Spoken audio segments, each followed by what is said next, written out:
अस्सलाम वालेकुम नाज़रीन, एमएलए टेक्नोलॉजी के देखने वाले नाज़रीन से मेरी गुजारिश है कि मेरे चैनल एमएलए टेक्नोलॉजी को ज़रूर सब्सक्राइब करें, लाइक करें, शेयर करें। तो मिस्टर लाडो थे जो इसने डेवलप किया था फोर्सेज नेटवर्क को, प्लेटफॉर्म को। तो ये एशियन के रहने वाले थे, ये एक सिंपल से आदमी थे, ना तो इसके बैकअप तो करेक्ट था, ये भी एक और पर्सन थे।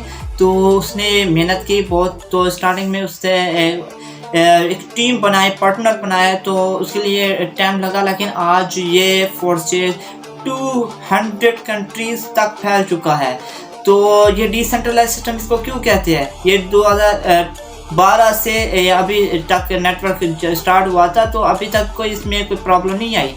तो इसको सिक्योर क्यों कह रहे हैं, क्यों ये डिसेंट्रलाइज है? तो इसलिए है कि इस पर अभी 200 कंट्रीज पर्सन, देख लो एक कंट्री में कितनी परसेंट होंगे इस पे जो ज्वाइन होंगे, तो 200 कंट्री की बात कर रहे हैं। तो इसलिए सिक्योर है। रीज़न ये है कि हैक नहीं कर सकता, हैकर के लिए बड़ी प्रॉब्लम है, ये बड़ा इशू है।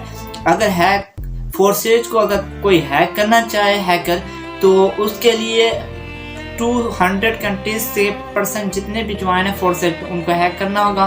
पहले हैक करके फिर वो फोर्सेज को हैक कर सकता है। तो ये उसके लिए इम्पॉसिबल टास्क है, ये कभी नहीं हो सकता।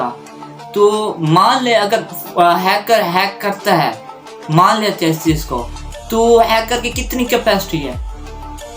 1 से 100% को भी हैक कर ले तो 200 कंट्रीज के पर्सन है, तो एक कंट्री में कितने परसेंट ज्वाइन हो गए, तो खुद ही अंदाज़ा लगाएं। तो उसके लिए इम्पॉसिबल है। अगर वो पॉसिबल इसको करना चाहे, फोर्सेज को हैक करना चाहे, तो उसके लिए यही है कि वो अपने 200 कंट्रीज़ के जितने भी पर्सन ज्वाइन है फोर्सेज को, हर एक बंदे को उसने हैक करना है। हैक करने के बाद फोर्सेज तब हैक होगी। तो इसलिए जितनी भी हैकर कोशिश कर ले, ट्राई कर ले, तो उसके लिए नाकामी होगी, और इम्पॉसिबल है, उसके लिए नामुमकिन है। तो इसलिए ये बेस्ट सिक्योर है। तो कंपनी नहीं है, हम अक्सर लोग कंपनियों पे पैसा लगा देते हैं, इन्वेस्ट कर देते हैं, तो कंपनी कलेक्शन हो जाती है, कंपनियां भाग जाती है। तो वो ये कहते हैं उनको, भाई हम अगर कहते हैं भाईजान आपने ऑनलाइन वर्किंग करनी है, तो नहीं जनाब हमने नहीं करनी। तो रीज़न पूछते हैं, उनके रीज़न ये होते हैं कि ऑनलाइन फ्रॉड होता है, फ्रेब है, झूठ है, हमने इन्वेस्ट की थी, ये हो गया, वो हो गया, हमारी इन्वेस्ट चली गई है। तो ऐसे आप लोगों ने माइंड से ये अपनी क्रिटिकल थिंकिंग जब तक परफेक्ट नहीं करेंगे, तो अपना फ्यूचर बेस्ट नहीं कर पाओगे।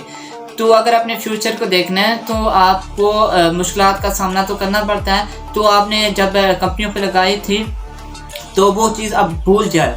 ये आपको बार बार मैं यूँ क्यों बताऊँ कि डिसेंट्रलाइज ऑटोमेटेड ब्लॉकचेन टेक्नोलॉजी है। तो ऑटोमेटिक है, फोर्सेज का मतलब क्या, खुद मुख्तियार।